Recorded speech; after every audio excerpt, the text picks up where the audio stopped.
తెలుగువారి ఆత్మీయ వారధి.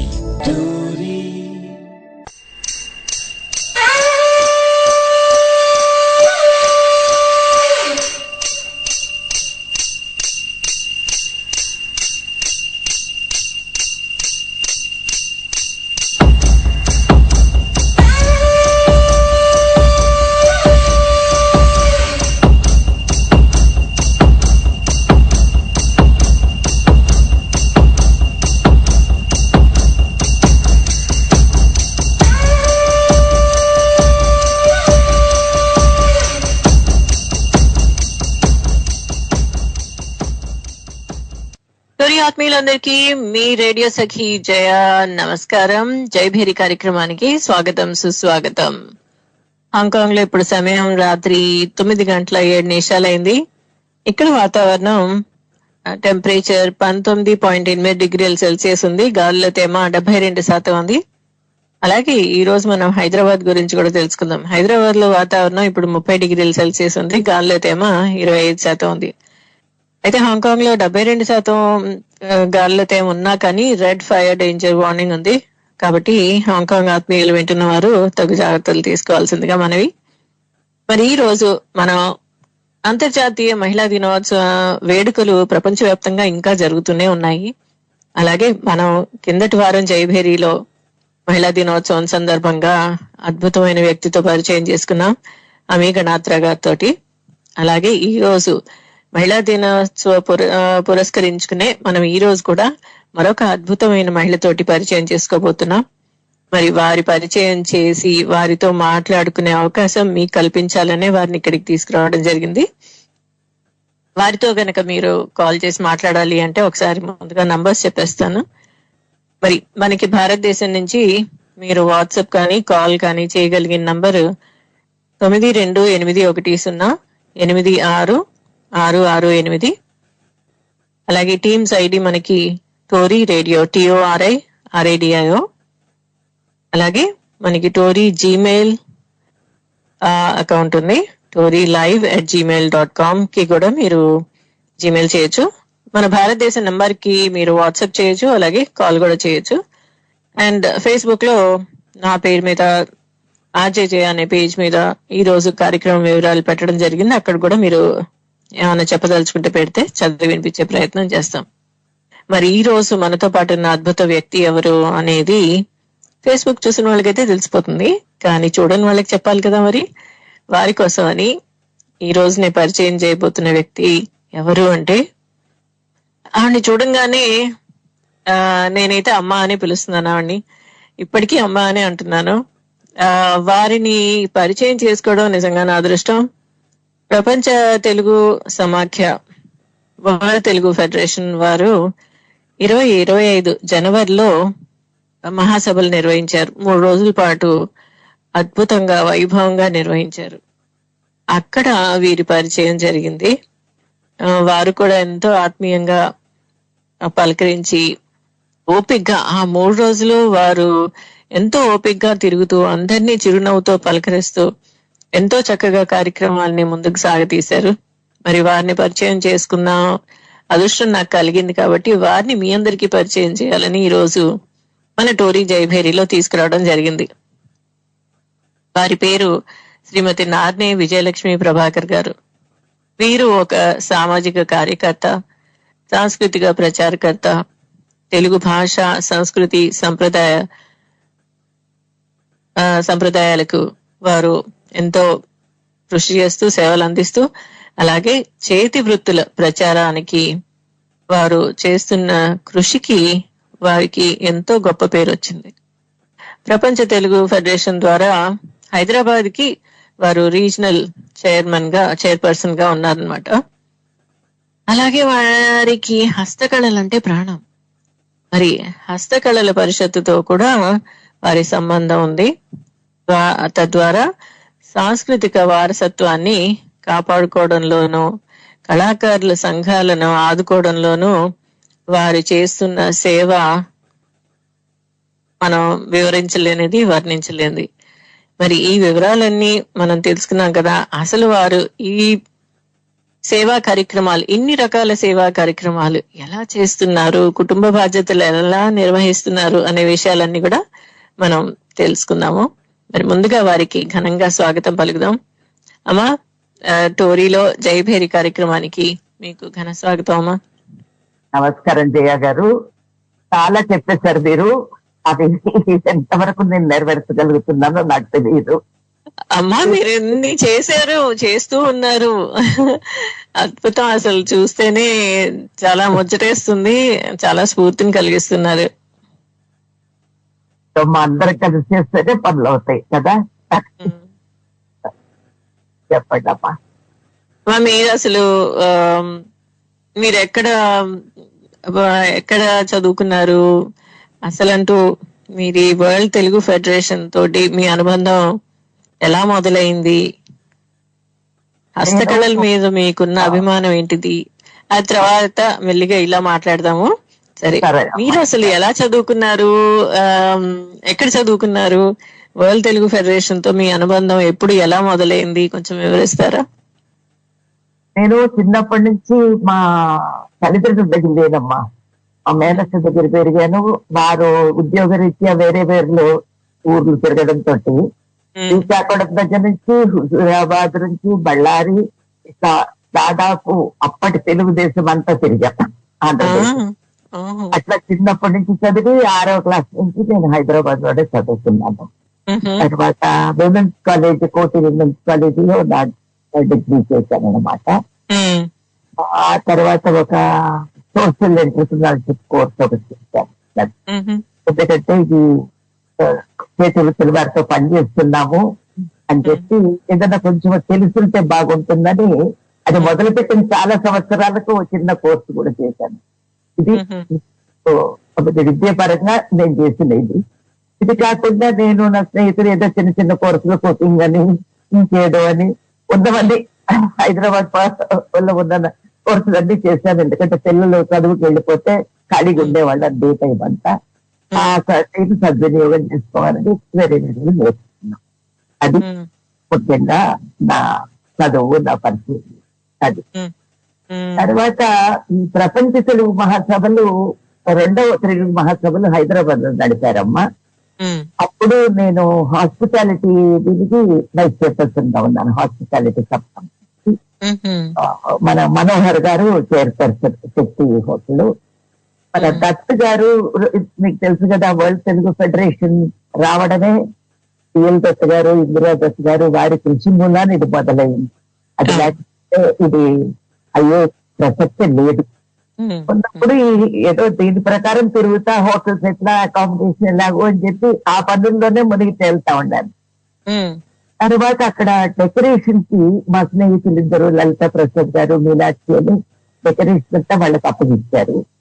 వాళ్ళు అన్ని హస్తకళల్లో మేమందరం కలిపి పనిచేస్తున్నాం కాబట్టి వాళ్ళు అది చేస్తూ, ఇది హస్తకళలు మనం పెట్టాము, చాలా మందికి వీటి గురించి తెలియదు కదా, ఏదన్నా చెప్తే బాగుంటుంది అన్నారు.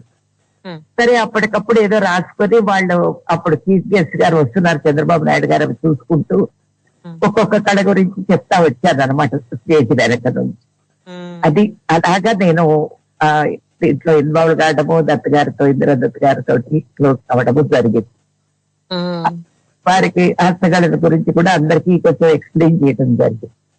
అప్పటి నుంచి ప్రపంచ తెలుగు మహాసమాఖ్యతోటి ఏదో విధంగా చిన్న చితక ఉడతా భక్తిగా ఏదో చేస్తున్నానమ్మా. నేనేం పెద్ద చేసింది లేదు, నాకు తోచింది నేను చేయగలిగింది నిజంగా ఉడతా భక్తి, అంతకంటే ఎక్కువ లేదు. అమ్మా, అదైనా కానీ చేసేవాళ్లే తక్కువ ఈ రోజుల్లో. అలా మీరు సమయం వెచ్చించి ఎంతో అభిమానంగా చేయటం, మనస్ఫూర్తిగా చేయటం అనేది చాలా గొప్ప విషయం. నిజానికి చెప్పండమ్మా. తెలుగు భాష మీద ప్రేమతో చేయటం అమ్మా ఇది. మన భాష అంతరించిపోకూడదు, ఇంకా ముందుకు తీసుకోవాలి, పిల్లలందరూ మర్చిపోతున్నారు అని చెప్పే దీంతో ముందుకు తీసుకుపోవాలని చిన్న ప్రయత్నం అంటే. అక్కడ మనకి నిజంగా డాక్టర్ విఎల్ ఇందిరా దత్ గారు ప్రెసిడెంట్ గా, తర్వాత వారి కుమార్తె కవితా దత్ గారు వైస్ ప్రెసిడెంట్ గా, వారిద్దరూ నిలబడి ఈ కార్యక్రమాన్ని అంత గొప్పగా అంతమంది గొప్ప గొప్ప నాయకుల్ని, ఆ తర్వాత కళాకారుల్ని, వ్యాపారవేత్తల్ని, ఇంతమందిని ఒక చోటికి చేర్చి వాళ్ళందరితోటి సమయం గడపటం అనేది చాలా అద్భుతమైన విషయం నిజంగా. అవునమ్మా, వాళ్ళందరినీ నిజంగా ఇందిరా గారు, కవిత గారు వాళ్ళందరినీ గ్యాదర్ చేయటము. ఇక్కడ మా లోకల్ పీపుల్ కూడా హరిచంద్ర ప్రసాద్ గారు, సురేష్ రాయుడు వీళ్ళందరూ కూడా వాళ్ళందరినీ దగ్గర వాళ్ళ ఫాలో అప్ చేసి ఒక్కొక్క ప్రోగ్రామ్ ఒక్కొక్క రకంగా అరేంజ్ చేయటము. అది చాలా ఆ సమాఖ్య ఇది చాలా అందం తెచ్చింది. హరీష్ గారు, సాయి గారు, హరీష్ గారు మా గారు కల్చరల్ కమిటీ నుంచి అందరూ కలిసి పనిచేయడం వల్లనే అది జరిగిందంటే. జయశ్రీ గారు ఇక్కడ మా local committee, Chennai main committee వాళ్ళు, శ్రీలక్ష్మి గారు అందరూ వెనకుండి గైడ్ చేయటము, దాని వల్ల చేయగలిగామమ్మా. లేకపోతే అయ్యే పని కాదు ఇది, ఒక్కరి వల్ల ఇద్దరి వల్ల అయ్యే ఇది కాదు. మీ అందరినీ కలవడం, మీ అందరూ కలిసికట్టుగా ఒకరికొకరు అండగా నిలబడుతూ ఒకరికొకరు వెనుదండుగా ఉంటూ చేయడం అనేది మేమందరం చూసి నేర్చుకున్నది. అక్కడ మేమంతా గమనించింది ఏంటో తెలుసామా, మీరందరూ అంటే మీరందరూ ఒక ఏజ్ గ్రూప్ కి చెందిన వారే ఆల్మోస్ట్. అండ్ ఎంత అనురాగంగా, ఆప్యాయంగా, అసలు మీరంతా ఒక కుటుంబం వాళ్ళు అన్నట్టుగానే అనిపించింది. అది ఎందుకంటే అమ్మ ఇందిరా గారు ఎప్పుడు అందరిని అలాగే దగ్గరికి చేరుస్తారు. ఏదున్నా ఫోన్ చేస్తారు, అందరు కలుద్దామంటారు, ఇలా చేద్దామంటారు, మనం ఏం చేస్తున్నామో కనుక్కుంటారు. దాని వల్ల కూడా మాకు చేసే వాళ్లకు ఇంకొంచెం చేయాలనే ఉత్సాహం వస్తుంది మాకు. అది కూడా ఒక ముఖ్యమైన కారణం. శ్రీలక్ష్మి గారు కూడా అంతే, ఆవిడ ప్రతిదీ ఫాలో అవుతా అడుగుతానే ఉంటారు, ఏం చేస్తున్నారు, ఏమవుతుందని. అక్కడి నుంచి వచ్చిన టీమ్ వాళ్ళు కూడా ఒక్కొక్కరు ఒక్కొక్క పని అంత బాగా చేశారు.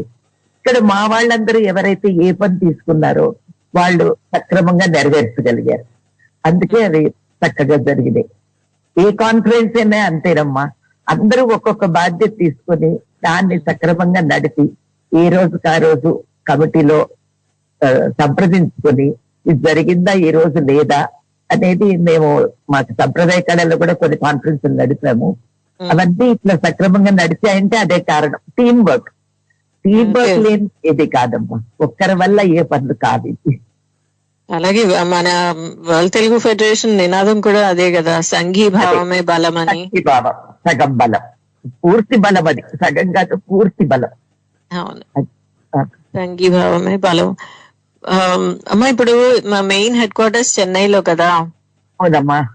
చెన్నై నుంచి వారందరూ ఇక్కడికి వచ్చి హైదరాబాద్ లో ఇవన్నీ ఏర్పాట్లు చూసుకుంటూ నిర్వహించడం అనేది అది ఒక పెద్ద ప్రాతిపదిక మీద జరగాల్సిన పని. ఎందుకంటే ఎన్ని రోజుల ముందుగా వచ్చారో వారు తెలియదు, కానీ ఆ 3 రోజులు మటుకు కంటి నిద్ర లేకుండానే సేవ చేశారు అక్కడ. అవునమ్మా, అవును. కొందరు ముందే వచ్చారు, ముందు మీటింగ్లు పెట్టుకొని ఎట్లా నడుస్తా ఉంది, ఏమీ లేదా, జరిగేదాన్ని డిస్కస్ చేస్తున్నాము.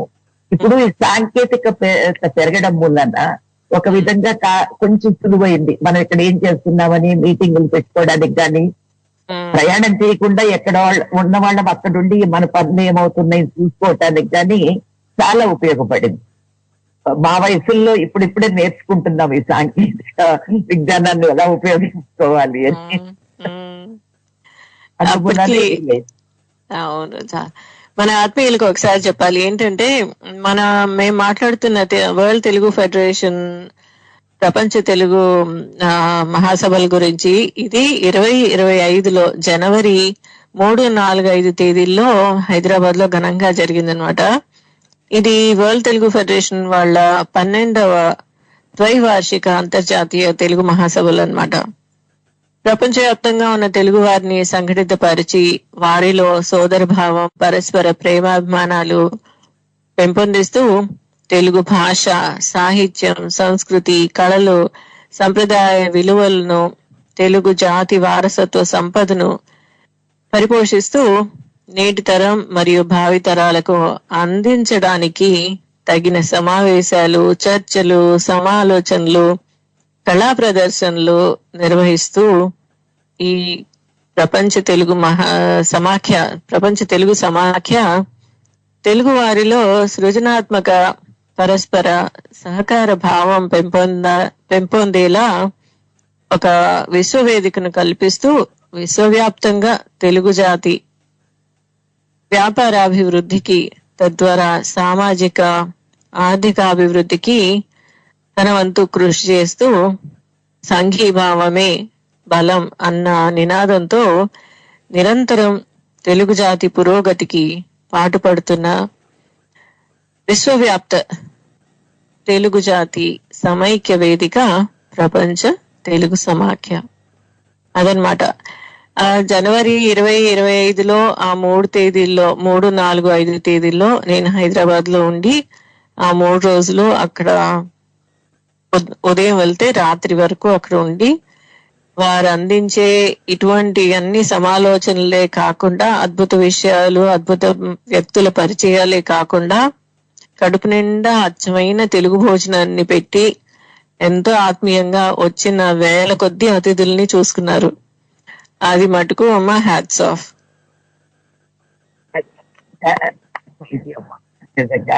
అది మీరు అప్రిషియేట్ చేస్తున్నారు. చేయగలిగింది చాలా ప్రయత్నించారు. ఆ డిపార్ట్మెంట్ తీసుకున్న వాళ్ళు కూడా ప్రతి పూట అన్ని సరిగ్గా అందుతున్నాయా లేదా అని ఫాలో అవుతా చూస్తున్నారమ్మా. అందువల్లే సాధ్యపడింది. అమ్మ ఇప్పుడు అందులో జానపద కళాకారుల్ని, హస్తకళల్ని ప్రోత్సహించడం ఒక ఎత్తు, కానీ వారందరినీ సంఘటితం చేయటం అనేది చాలా పెద్ద కార్యక్రమం అనే చెప్పాలి. వారందరినీ ఎలా కనుక్కోగలిగారు, వారి పరిచయాలు ఎలా వారిని సంఘటితం చేయగలిగారు అనేది మీరు వివరించాలి.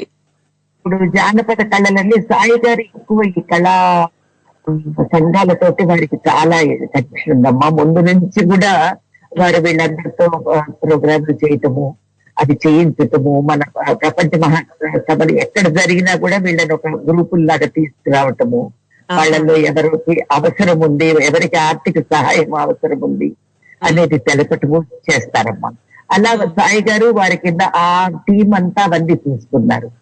తర్వాత హస్తకళలు మా క్రాఫ్ట్స్ కౌన్సిల్ ద్వారా నందిని గారు, మీనాక్షి గారు వీళ్ళందరూ ఒక గ్రూప్ గా ఏర్పడి ఆ హస్తకళల డిస్ప్లే కానీ, ఎవరెవరిని పిలవాలి, ఎవరిని అక్కడ మనము ఎటువంటి వస్తువులు అక్కడ ప్రదర్శన చేయాలి, ఏ వస్తువులు మనం ప్రపంచానికి పరిచయం చేయాలి, దాని ద్వారా కళాకారులకు ఎటువంటి లాభం కలుగుతుంది, అందులో మన దేశంలో తయారయ్యే ఇంత మంచి వస్తువులు మిగతా దేశాలందరూ కూడా చూసి వారిని ఆదరించి వారు కూడా అక్కడికి తీసుకుపోవాలనే ఒక తపనతో ఆ కళ ఇది కూడా ఆ ప్రాంగణం అంతా కూడా వాళ్లే చూసుకొని వాళ్ళు దాన్ని ప్లాన్ చేసి చేశారమ్మా. అట్లా ప్రతి ఒక్కటి ఒక్కొక్క సబ్ కమిటీ లాగా ఫామ్ అయ్యి ఇది మనం చేద్దాము, ఇది చెయ్యాలా, ఇది వద్దా అనేది చూసి, ఇదే కాకుండా మరి విమెన్స్ గ్రూప్స్ డిస్కషన్స్ కూడా చాలా బాగా చేశారు. అది అన్ని వైపుల నుంచి ఏంటి లేటెస్ట్ మనకి ఇప్పుడు యూట్యూబ్ ఇన్ఫ్లుయెన్సర్స్ ఏంటి, ఇన్స్టాగ్రామ్ ఇన్ఫ్లుయెన్సర్స్ ఏంటి, బిజినెస్ పరంగా చాలా గొప్ప పేరు సంపాదించుకున్న ఎంటర్‌ప్రెన్యూర్స్ ఏంటి, అలా అన్ని కోణాల నుంచి మన జీవితంలోని ప్రతి ఒక్క అంశాన్ని కూడా అక్కడ చూపించడం, ప్రదర్శించడం, తెలియజేయడం జరిగింది. అది అద్భుతంగా జరిగింది. అవునమ్మా. దానికి మొదటి రోజు ప్రఖ్యాత డిజైనర్ గౌరవ్ షా కూడా మాకు వచ్చి తన మోడల్స్ తోటి అవన్నీ డ్రెస్సులు మన అన్ని చూపించి మ్యూజిక్ ప్రోగ్రామ్ పెట్టి ఆయన కూడా చాలా హెల్ప్ చేశారు మాకు. ఒక్కొక్కరు ఒక్కొక్క విభాగం తీసుకొని నడిపారమ్మా. అందుకే అది సాధ్యపడింది మాకు. నిజమే అమ్మా. మీకు అసలు హస్తకళల పట్ల ఎలా అభిరుచి కలిగింది తెలియజేస్తారా? చిన్నప్పటి నుంచి ఇంట్లో కూడా మా నాన్నమ్మ గారు కాదు అందరికి కూడా ఇంట్లో ఈ వస్తువులు అన్ని కొంచెం ఇష్టంగా ఉండేది. మా తాతగారు అంటే మా నాన్నగారికి 2 సంవత్సరాల వయసులో పోయారనుకోండి. చెన్నైలో ఆయన డిఎస్పీగా ఉండేవారు బ్రిటిష్ సామ్రాజ్యం టైంలో. వారు ఎక్కడికన్నా వెళ్తే వారి ఏదన్నా వస్తువులు చూసినా అటువంటి మంచి ఫర్నిచర్ చేయించుకోవాలి. ఎవరన్నా మంచి వంటలు చేస్తే ఆ రోజుల్లో లేడీస్ అంటే తీసుకెళ్లే వాళ్ళు కాదు కదమ్మా, మనం చెప్పి చేయించటము, ఇట్లా ఇవన్నీ వారికి చాలా ఇంట్రెస్ట్ ఉండేదంట. అది పెద్దవాళ్ళు చెప్తే వినటమే కానీ మా నాన్నగారికే వారు గుర్తు లేరు. కాబట్టి ఆ రోజుల్లోనే మా మేనత్త గారికి ఒక గవర్నెన్స్ ని పెట్టి ఇంగ్లీష్ నేర్పించారు. బట్ అనుకోకుండా వారు చిన్న వయసులోనే పోవడంతో వీరు మా ఊరికి వచ్చేయవలసి వచ్చింది. మళ్ళీ ఇక్కడ పెరిగి అందరూ ఎవరి వృత్తుల్లో వాళ్ళు స్థిరపడ్డారు. అది అలాగా ఆ కళ అనేది బహుశా అప్పటి నుంచే ఎక్కడో నరాల్లో ఉందేమో అనిపించింది.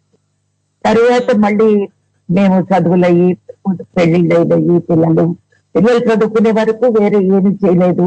ఏదో అది ఇది చేసుకుంటే ఇప్పుడు విధానాన్ని క్లాస్ అది ఇదని కలవడము, ఒకరు మీట్ కావడము, బిజినెస్ చేసుకోవడం చేసేవాళ్ళము.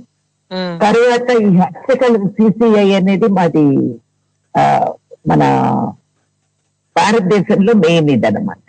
వారు నిర్వహించిన సభలకు మా ఫ్రెండ్స్ కొందరు వెళ్ళారు ఇక్కడ నుంచి హైదరాబాద్. లలిత అని, మన సత్య అనే అక్కినేని నాగేశ్వరరావు గారు అమ్మాయి, తర్వాత అశోక్ వెంకటరాజు గారు వీళ్ళందరూ వెళ్ళి వచ్చి మనం ఎందుకు హైదరాబాద్ లో మొదలెట్టకూడదు ఇలా అని అందరూ ఒక 7 మంది డిస్కస్ చేసుకుని మొదలెట్టారు. మొదలెట్టి దాన్ని ఇప్పుడు 40 సంవత్సరాలు నిండుతుంది వచ్చే సంవత్సరానికి. అప్పుడు చిన్నగా మొదలెట్టింది, ఏదో ఎవరింట్లో వాళ్ళము మేమే అన్ని పరిగెత్తి చేసుకునే వాళ్ళము. కాకపోతే కుటుంబ సహకారం ఉండటం వలన ఏది కావాలన్నా మా అందరి కుటుంబాల్లో, మా ఇంట్లో మా అత్తగారు కానీ, మామగారు కానీ, మావారు కానీ, అలాగే మిగతా వాళ్ళ ఇళ్లలో వాళ్ళ పేరెంట్స్ కానీ అందరూ మాకు సహాయం ఇవ్వడం వలన ఇంకా ఎగ్జిబిషన్స్ తో మొదలుపెట్టి ఒక్కొక్క ఆర్టిజన్ తోటి పనిచేసి ఒక్కొక్క దాన్ని ఏది మనకు కళ అంతరించిపోతుంది దాన్ని ఎలా ముందుకు తేవాలి అని చెప్పి ప్రయత్నం చేయడం వలన ఇప్పుడు క్రాఫ్ట్ కౌన్సిల్ అంటే ప్రతి ఒక్కరికి కూడా అక్కడికి వస్తే మంచి వస్తువులు దొరుకుతాయి, క్వాలిటీ ఉంటుంది, కళాకారులకు సహాయం చేస్తున్నారు, వాళ్ళని ముందుకు తెస్తున్నారు అనేది ఒక ఫర్మ్ బిలీఫ్ ఏర్పడింది. దీనికి అన్నిటికీ కారణం కమలదేవి చట్టోపాధ్యాయ గారు. వారి గురించి చెప్పకపోతే హస్తకళల గురించి మాట్లాడే ఇదే లేదు. వారు ఫ్రీడమ్ ఫైటరు, జైలుకి వెళ్ళారు ఫ్రీడమ్ టైంలో. తర్వాత వారికి ఎన్నో ఆఫర్స్ ఇచ్చారు మన స్వాతంత్రం వచ్చాక. ఆవిడకు వైస్ ప్రెసిడెంట్షిప్ ఆఫర్ చేశారంట, పెద్ద పెద్దవన్నీ ఆఫర్ చేశారు. కానీ మరి అవి ఏవి పుచ్చుకోలేదు. ఆవిడ ఏమంటే తిరిగినప్పుడు అవి నోటీస్ చేసింది, మన కళాకారులు అందరూ కుంగిపోతున్నారు. ఏ కళలైతే మన భారతదేశాన్ని ప్రపంచానికి పరిచయం చేశాయి, ఏ కళలైతే ప్రపంచం అంతా మన దేశానికి వ్యాపారంగా వచ్చి మన దేశాన్ని ఏలారు, ఆ కళలన్నీ అంతరించిపోతున్నాయి, ఎవరు పట్టించుకోవటం లేదు. ఆ కళలకు ఒక సహాయము సహకారము ఇవ్వకపోతే మన దేశానికి మోక్షం లేదు, మన సంస్కృతి అంతరించిపోతుందని ఆవిడ అభిప్రాయం. ఎందుకంటేనమ్మా గ్రామంలో ముఖ్యమైనది వ్యవసాయం, అది ఫస్ట్ ఎవరికి అది వచ్చే ఇన్కమ్. దాని తర్వాత ఉండేది చేనేత, హస్తకళలు. ఈ మూడే ముఖ్యంగా ఏ గ్రామంలో అయినా ఒక ఆదాయం ఇవ్వటం కానీ వాళ్ళకు ఒక పని కల్పించటం కానీ పని మూలాన్ని జరిగేది. ఇప్పుడు మన మస్లిన్ క్లాత్ కానీ, మన కలంకారీ కానీ, ఇవన్నీ మరి ఇప్పుడు బ్రిటిషర్స్ కానీ, డచ్ వాళ్ళు కానీ వీళ్ళందరూ మన దేశానికి ఎందుకు వచ్చారమ్మా? మన స్పైసెస్ కోసం వచ్చారు, మన హస్తకళల కోసం. అవన్నీ ఒక అంతరించిపోతున్నాయనే బాధతో ఆవిడ all India handicraft board start చేశారు. తర్వాత వరల్డ్ క్రాఫ్ట్ కౌన్సిల్ స్టార్ట్ చేశారు. వరల్డ్ క్రాఫ్ట్ కౌన్సిల్ కు మన క్రాఫ్ట్ కౌన్సిల్ ఆఫ్ ఇండియా అనుబంధ సంస్థ. దానికి మేము అనుబంధ సంస్థ. ఇప్పుడు 16 కౌన్సిల్స్ ఉన్నాయి మన దేశంలో. కొన్ని పెరుగుతున్నాయి, కొన్ని తగ్గుతున్నాయి, పనిచేసే వాళ్ళు తగ్గడంతో. బట్ ఎక్కడికక్కడ చాలా బాగా ఏ కమిటీ వాళ్ళు, ఏ సంస్థ వాళ్ళు అక్కడ కళలను దగ్గరికి తీసుకుని కళాకారులకు కావాల్సిన సహాయం అందించడము, డిజైన్ డెవలప్మెంట్, ప్రోడక్ట్ డెవలప్మెంట్, వారికి కమ్యూనిటీ డెవలప్మెంట్, ఇవన్నీ కూడా ఏం చేయగలిగింది చూస్తున్నామమ్మా, చేస్తున్నాము. ఇంకా చేయవలసింది చాలా ఉంది. ఇప్పుడు మనకు ఒక ఎగ్జాంపుల్ ఏమంటే, మేము మా కౌన్సిల్ ఒక బంజారా తాండా తోటి పనిచేస్తామమ్మా. మొట్టమొదటి మొదలెట్టాము. ఎందుకంటే ఇక్కడ బంజారా ఎంబ్రాయిడరీ అని చేసేది ఏదో గవ్వలు మిర్రర్స్ పెట్టేస్తే బంజారా ఎంబ్రాయిడరీ అయిపోయిందనేది ఒక ఉద్దేశం ఉండేది. కానీ మా మెంబర్ ఒకరు ఈ ఎల్లమ్మ తాండాని ఒక చోటుకి వెళ్ళి చూసినప్పుడు వాళ్ళది ఎంత మంచి పని అంటే అది దాన్ని మనం ఇంప్రూవ్ చేయాలా అని వాళ్ళది ఒక 15 మందితో ఒక ట్రైనింగ్ స్టార్ట్ చేశామమ్మా. ఒక 37 సంవత్సరాల కిందట. ఇప్పుడు ఆ ఊర్లో ఒక 200 మంది కుడుతున్నారు. చుట్టుపక్కల అన్ని కలిపి దాదాపు ఒక 2000 మందికి ఎంబ్రాయిడరీ హస్తకళ ఆదాయం కల్పిస్తుంది. అంటే వాళ్ళు వ్యవసాయం చేస్తారు, ఇంట్లో పనులు చూసుకుంటారు, మిగతా ఖాళీ సమయంలో కూర్చొని ఇది కుడతారు.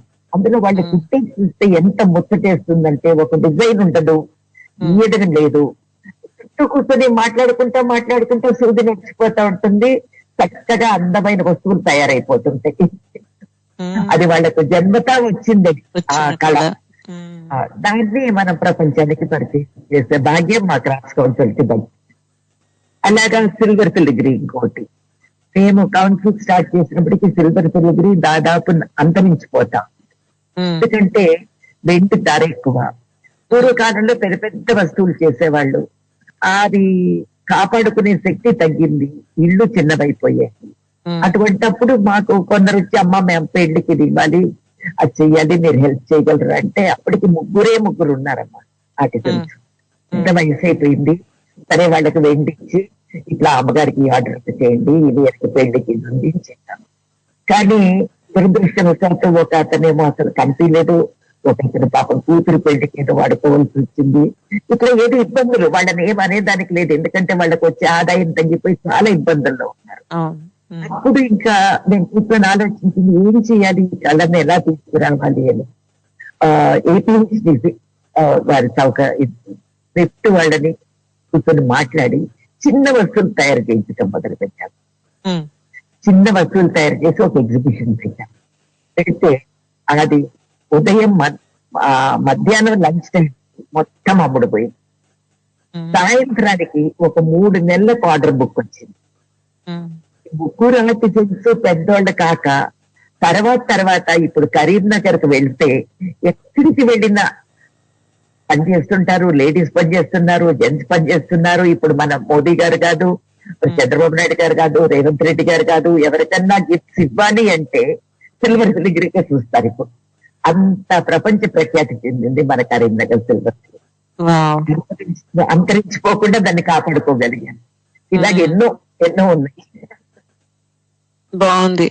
ఇలా వీళ్లే కాకుండా ఇంకా ఇటువంటి హస్తకళలు ఉన్నవారు కానీ, అలాగే మరి చేనేత కార్మికుల గురించి కూడా మీరు ఏమన్నా చెప్తారామా? ఒక చిన్న విరామం తీసుకుందాం, ఆ తర్వాత చెప్పండి.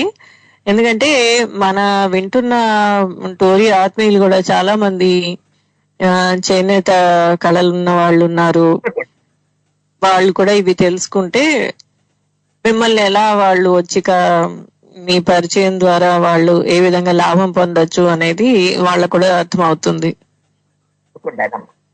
ఒక చిన్న విరామం తీసుకుందాం, ఒక చక్కని పాట విని మళ్ళీ వచ్చి మాట్లాడదామా? మరి ఆత్మీయులు వింటున్నారు కదా, మనం మాట్లాడుతూ ఉన్నాము నాన్నే విజయలక్ష్మి ప్రభాకర్ గారితో. వారు వరల్డ్ తెలుగు ఫెడరేషన్ లో సేవలు అందించడమే కాకుండా ఇలా చేనేత కళాకారులకి, హస్తకళలకి వారు ఎంతో సేవ చేస్తూ ఉన్నారు. అలాగే వారికి ఇంకొక చక్కని ప్యాషన్ ఉంది, ఇంకొక చక్కని అభిరుచి ఉంది. ఇకపైన దాని గురించి కూడా మనం ఈ చిన్న విరామం తర్వాత తెలుసుకుందాం. వారిని అంతసేపు మాట్లాడించడం భావ్యం కాదు. ఒక చిన్న విరామం తీసుకుందాం, త్వరగా వచ్చేద్దాం. వింటూనే ఉండండి జై భేరి. ఎందరో మహానుభావుల త్యాగఫలం మన ఈ స్వతంత్ర భారతం. మన భారతదేశ రక్షణ ఎందరో వీర జవాన్లు అహర్నిశలు తమ ప్రాణాలను ఫణంగా పెట్టి కాపాడుతున్నారు. వారి త్యాగాలను స్మరిస్తూ మన జోహార్లు తెలియచేద్దాం. ప్రపంచవ్యాప్తంగా ఉన్న మన తెలుగు వారి కోసం భారతీయ సాయుధ దళాల గురించిన విశేషమైన కార్యక్రమం జై హింద్ తో మీ ముందుకొస్తోంది మీ జయ. अभी ये कार्यक्रम से हम जो जवान का क्या क्या होता है, कैसा रहते हैं, सब सुन रहे हैं. अच्छा है आप लोग ऐसा आ रहे हैं सब जवान इधर. ఇంటర్నేషనల్ బోర్డర్ కి ఎల్ఓసి బోర్డర్ కి డిఫరెన్స్ అడుగుతారా? భారతదేశం నా మాతృభూమి, భారతదేశం నా మాతృభూమి, భారతీయులందరూ మిమ్మల్ని స్ఫూర్తిగా తీసుకుంటాం. అంతగా చేయకపోయినా గానీ మాలో ఒక మంచి ఆలోచన కలుగుతుంటది మేడం, మీ కార్యక్రమాలు గానీ మీరు పెట్టే పోస్టులు గానీ. Thank you. జై హింద్. ప్రతి బుధవారం భారత్ కాలమాన ప్రకారం సాయంత్రం 5:30 గంటల నుంచి 6:30 గంటల వరకు మరియు ఈస్టర్న్ స్టాండర్డ్ టైం ఉదయం 8 గంటల నుంచి 9 గంటల వరకు మీ టోరీలో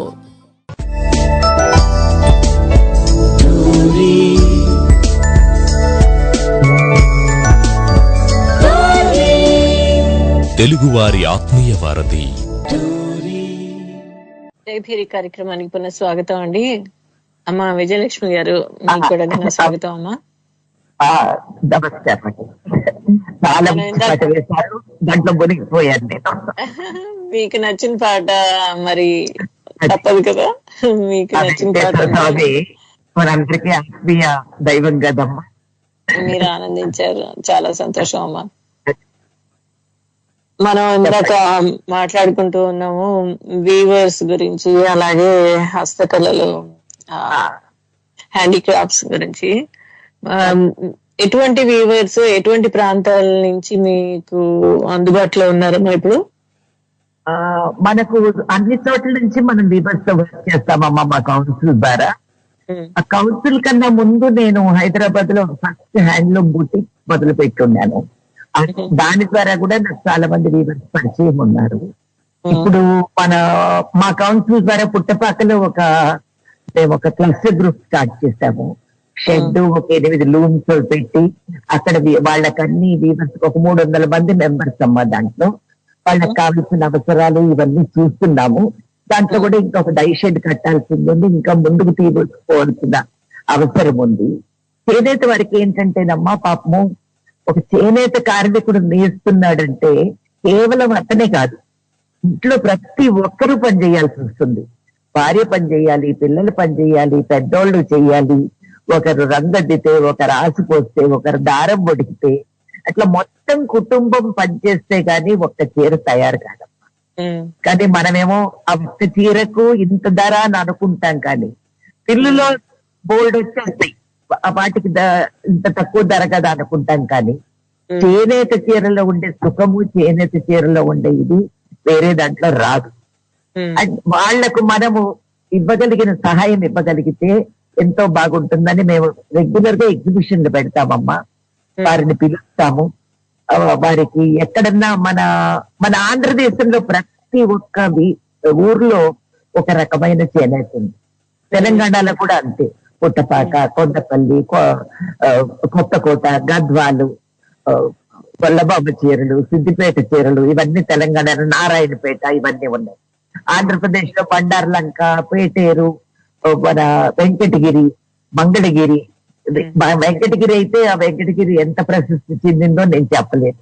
కాకపోతే ఇప్పుడు ఆ క్వాలిటీ తగ్గిపోతుంది, ఆ జరీ తగ్గిపోతుంది, నూనెలో నాణ్యత తగ్గిపోతుందనే తపనతోటి మేము వీవర్స్ తో మాట్లాడటము, వాళ్లకు గైడెన్స్ ఇవ్వటము, చేయించటము చేస్తుంటామమ్మా. కొందరు మెంబర్స్ రెగ్యులర్ గా ఎవ్రీ ఇయర్ ఎగ్జిబిషన్స్ కూడా పెడతాము. వాళ్ళు వచ్చి వాళ్ళ వస్తువులు అమ్ముకునేటట్టు. అంటే మా సంస్థ ఎన్జిఓ, స్వచ్ఛంద సంస్థ.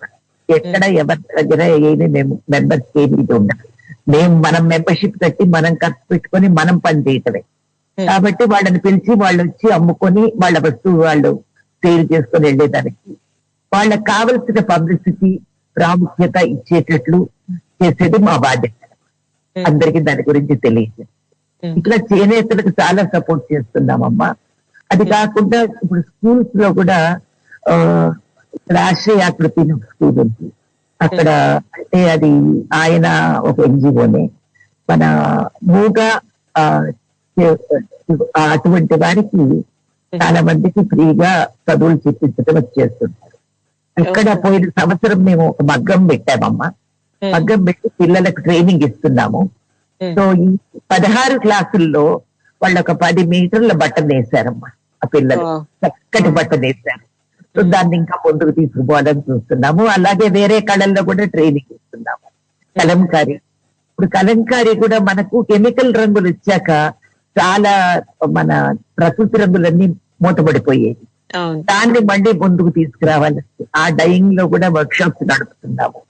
మా బిల్డింగ్ లో రెగ్యులర్ గా సేల్స్ అవుతుంటాయి, వర్క్ షాప్స్ అవుతుంటాయి. వాళ్ళకి ట్రైనింగ్ జరుగుతుంటుంది, ట్రైనింగ్ స్కీమ్స్ జరుగుతుంటాయి. ఒక రిసోర్స్ సెంటర్ ఉంది, అక్కడ లైబ్రరీ ఉంది, కావాల్సిన వాళ్ళు వచ్చి నేర్చుకోవచ్చు. అది కాకుండా ఈ వర్క్ షాప్స్ లో ఏదైనా ప్రోగ్రామ్స్ పెడుతుంటాము, దానికి ఎవరైనా రావచ్చు నేర్చుకో. ఇది ఎక్కడ జరుగుతూ ఉంటాయమ్మా? కాస్త అడ్రస్ అది చెప్తే. మా రోడ్ నెంబర్ 12 లో మా craft council of Telangana office ఉందమ్మా. రోడ్ నెంబర్ 12 బంజారా హిల్స్ లో. బంజారా హిల్స్ లో రోడ్ నెంబర్ 12 లో మన పోలీస్ కంట్రోల్ రూమ్ ఏదో రోడ్డు, ఏసీబీకి పోయే రోడ్డు. నేను మళ్ళీ మీకు అడ్రస్ కూడా షేర్ చేస్తాను, ఈ అడ్రస్ నంబర్ రావచ్చు. రెగ్యులర్ గా ఇన్స్టాగ్రామ్ లో CCT craft council of Telangana అని పోతే తెలుస్తూనే ఉంటుంది మా ప్రోగ్రామ్ సంగతి. ఒకసారి చెప్పండి అమ్మా Instagram the. Craft council of Telangana. Craft council of Telangana. అలాగే ఇప్పుడు మా craft council of Andhra Pradesh, actually ఇదంతా ఒక సంస్థగా ఉన్నామమ్మా. రాష్ట్రం దురదృష్టవశాత్తు విడిపోయింది, అదృష్టం విడిపోయింది. విడిపోవటం వల్ల మేము కూడా రెండుగా ఫామ్ కావాల్సి వచ్చింది. అక్కడ సిసిఏపీ వాళ్ళు కూడా విజయవాడలో, వైజాగ్ లో చాలా బాగా పనిచేస్తున్నారు. అలాగే హ్యాండ్లూమ్స్ తోటి, హ్యాండీక్రాఫ్ట్స్ తోటి వాళ్ళు చేస్తున్నారు. వైజాగ్ లో ఉంది, విజయవాడలో కూడా ఉంది, అక్కడికి వెళ్ళచ్చు. మళ్ళీ అడ్రస్ లో షేర్ చేస్తాను, మీరు అలాగే నేను మళ్ళీ తర్వాత షేర్ చేస్తాను. అలాగే అమ్మ మీరు ఇకబైనాలో కూడా ఉన్నారు, ఒహరాలో మెంబర్ గా ఉన్నారు, ఆ విషయాలు ఏంటో కొంచెం తెలియజేస్తారా? ఇకబైనా కూడా ఇలాగేనమ్మా, ఏమీ పొద్దుపోవడం లేదు, క్లాసుల్లో చేరాము. వీణా అనంతనారాయణ గారని మా టీచరు, ఆవిడ ఒహారా స్కూల్ ఆఫ్ ఇకిబానా మీకు అందులో మీరు హాంకాంగ్ ఇక్కడంతా కూడా బాగా పరిచయం ఉంటుంది కదమ్మా. దాంట్లో చాలా ఉన్నాయి, అని ఇవన్నీ ఉన్నాయి. మాది ఒహారా స్కూల్. దాన్ని క్లాసులకు వెళ్ళాక మా మీనానే పిలవమన్నాడు మా టీచరు. మనం ఎందుకు స్టార్ట్ చేయకూడదు అని అప్పుడు ఫస్ట్ ఒహారా స్కూల్ అని మొదలుపెట్టి మెంబర్స్ చేసి రెగ్యులర్ గా వర్క్ షాప్స్ కండక్ట్ చేసేవాళ్ళము. క్వీన్ ఎలిజబెత్ వచ్చినప్పుడు రాజ్భవన్ లో మేమందరం పోయి అక్కడ అరేంజ్మెంట్ చేసి వచ్చాం. సలాదీన్ గారు ఆవిడను హోస్ట్ చేస్తా బాంబే నుంచి తీసుకొచ్చారు. మేము అరేంజ్మెంట్స్ అని మా టీచర్ ఆధ్వర్యంలో మేమందరం ఒక్కొక్క అరేంజ్మెంట్ పెట్టి అట్లా రెగ్యులర్ గా సరోవర్ హోటల్లో పెట్టేవాళ్ళము. అందరూ అప్రిషియేట్ చేసేవాళ్ళు, పోటీలు పెట్టేవాళ్ళము. అట్లా పూలతోటి, అందులో మా టీచర్ చెప్పడం ఏంటంటే మనం ఏదో పెద్ద ఆర్కిడ్స్ కొనుక్కురావటము, ఖరీదైన పూలతో పెట్టడం కాదు, మన పెరట్లో ఏవి పెరుగుతున్నాయో, ఏ పూలు పూస్తున్నాయో, ఏ కొమ్మ ఉందో, ఏ కాయ ఉందో అటువంటివి తెచ్చి మనం అరేంజ్ చేయాలి.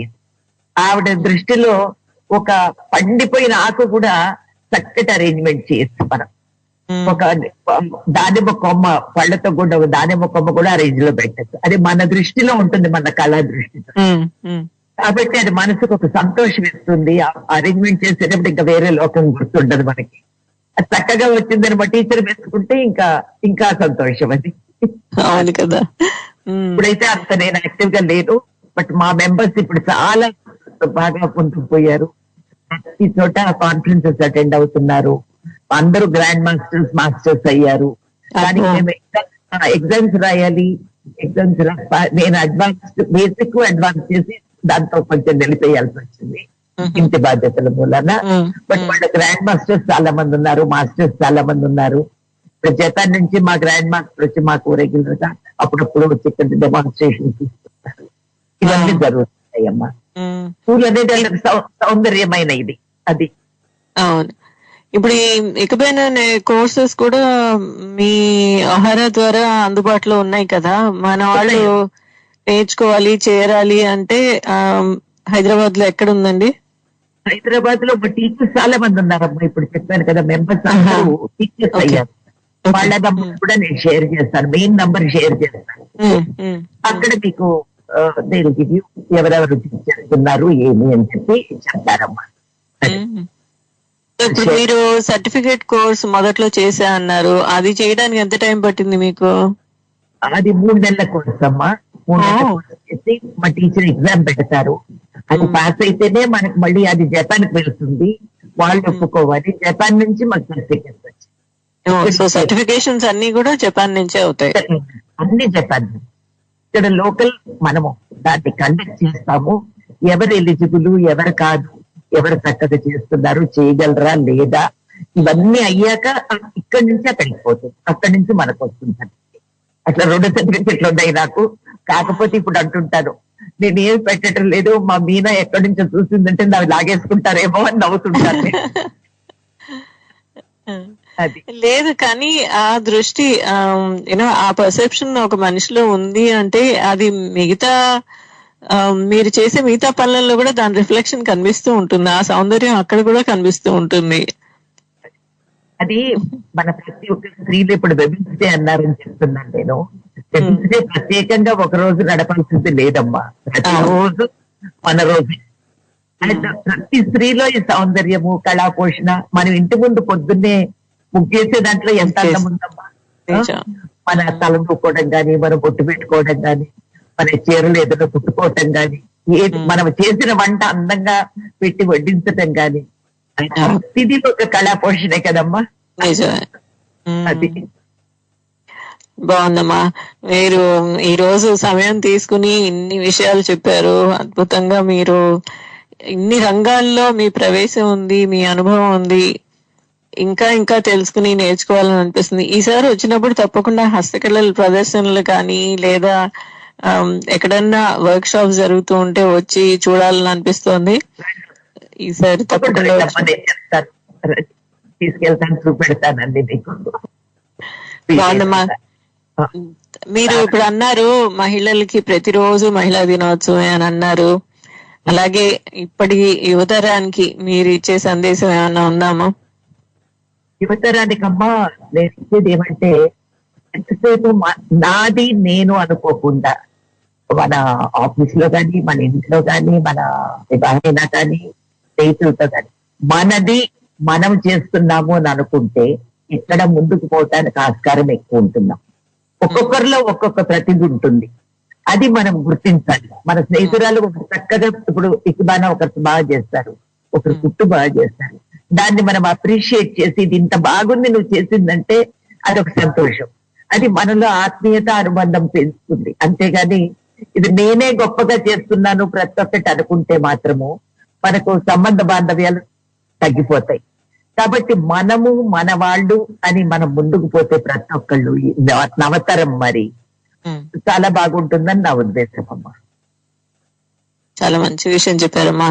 ఎప్పటికీ కూడా నాది నేను అనేది ఎక్కువ అవుతున్న ఈ తరుణంలో మనది అనే విషయం, మాది మనది అనే విషయం గుర్తు చేయటం, చేయించటం మన బాధ్యతగా మీరు చాలా చక్కగా చెప్పారమ్మా. మీరు ఈ రోజు వచ్చినందుకు చాలా సంతోషంగా ఉంది, చాలా గర్వంగా కూడా ఉంది మీతో మళ్ళీ మాట్లాడటం.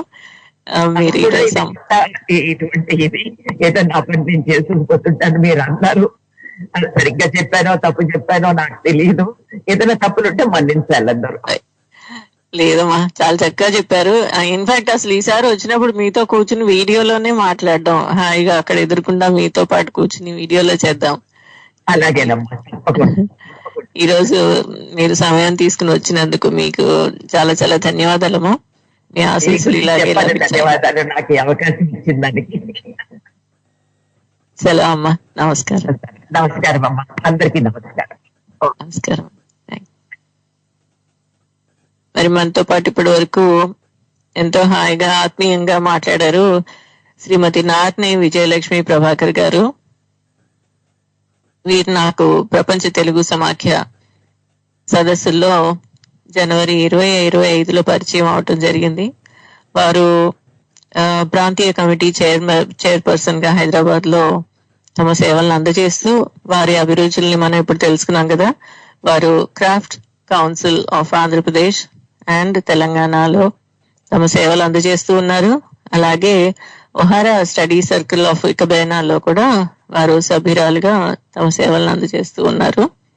మరి వారి గురించి మరిన్ని వివరాలు తెలుసుకోవాలి అంటే గనక మనం వారు నాకు తర్వాత వివరాలు షేర్ చేస్తారు. మీలో ఎవరైనా సరే వీవర్స్ కి మీ సహాయ సహకారాలు అందచేయాలన్నా, చేనేత కార్మికులకి, అలాగే మన హస్తకళలకి, ఆర్ట్ అండ్ క్రాఫ్ట్స్ కి మీరు ఎవరన్నా సపోర్ట్ చేయాలి అన్నా లేదా మీరు నేర్చుకోవాలి అన్నా కానీ మీరు వారిని సంప్రదించవచ్చు. వారి వివరాలు తెలిసాక నేను మీకు తర్వాత షేర్ చేస్తాను. ఈ రోజు కార్యక్రమం అంతా కూడా హాయిగా ప్రశాంతంగా వింటూ ఉన్న ఆత్మీయులందరికీ హృదయపూర్వక ధన్యవాదాలు. అలాగే సాంకేతిక సహకారం అందజేసిన వెంకట్ కూడా ధన్యవాదాలు తెలియజేస్తూ మరొక్కసారి శ్రీమతి నాట్నే విజయలక్ష్మి ప్రభాకర్ గారికి ధన్యవాదాలు తెలియజేసుకుంటూ మళ్ళీ వచ్చే వారం మరొక ఆత్మీయులతో పరిచయం చేసుకుందాం. మరి అంతవరకు ప్రతిసారి చెప్పినట్టే మన జవాన్లకి అలాగే మన రైతన్నలకి రైతక్కలకి కూడా మీ సహాయ సహకారాలు అందజేస్తారని ఆశిస్తూ సెలవు తీసుకుంటున్నాను. నమస్కారం. మీ జయ.